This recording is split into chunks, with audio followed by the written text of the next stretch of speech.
Из-за бесчеловечного геноцида Китая в Восточном Туркестане уйгуры, основной фактор региона, становятся все менее заметными на самых оживленных улицах города и многолюдных рынках. Эта ситуация отвечает на вопрос, куда исчезли уйгуры. Вопреки китайской пропаганде, уйгуры счастливы. И еще раз подтверждает тот факт, что концлагеря в регионе все еще действуют. В видеороликах, распространенных в китайских социальных сетях в неделю Идь-аль-Фитр, владельцы магазинов из разных городов Восточного Туркестана в этом году с кануна Рамадана и до конца Ида в их магазины не приходило ни одного покупателя.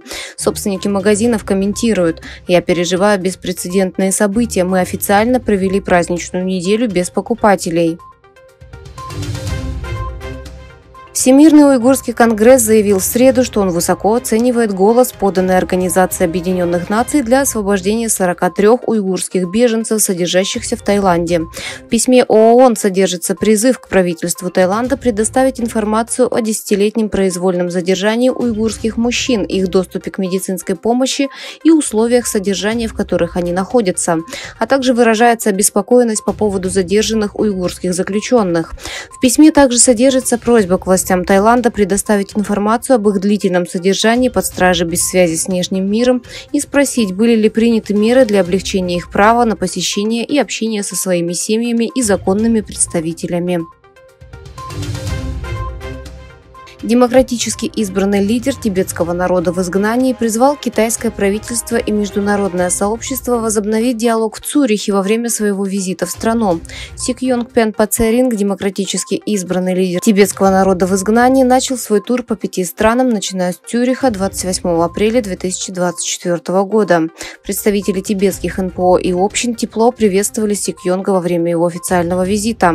Позже Сикьонг встретился с тибетской общиной в Детиконе и провел переговоры с учителями и администрацией школы тибетского языка «Уикенд».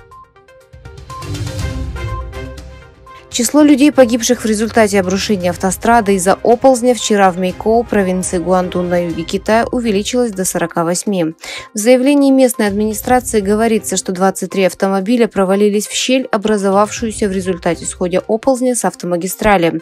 Отмечается, что в результате аварии погибли 48 человек, 30 человек получили ранения. Китай экспортирует свою модель цифрового авторитаризма за границу с помощью своей обширной технологической индустрии и масштабных инфраструктурных проектов, предлагая образец передового опыта таким соседям, как Камбоджа, Малайзия и Вьетнам, предупреждает правозащитная организация Article 19, базирующая в Великобритании. Правозащитная группа утверждает, что проект направлен не только на расширение доступа к Wi-Fi или электронной коммерции. Жители Англии и Уэльса, входящих в состав Соединенного Королевства, пришли на избирательные участки, чтобы выбрать мэров, членов городских советов и комиссаров полиции на 4 года.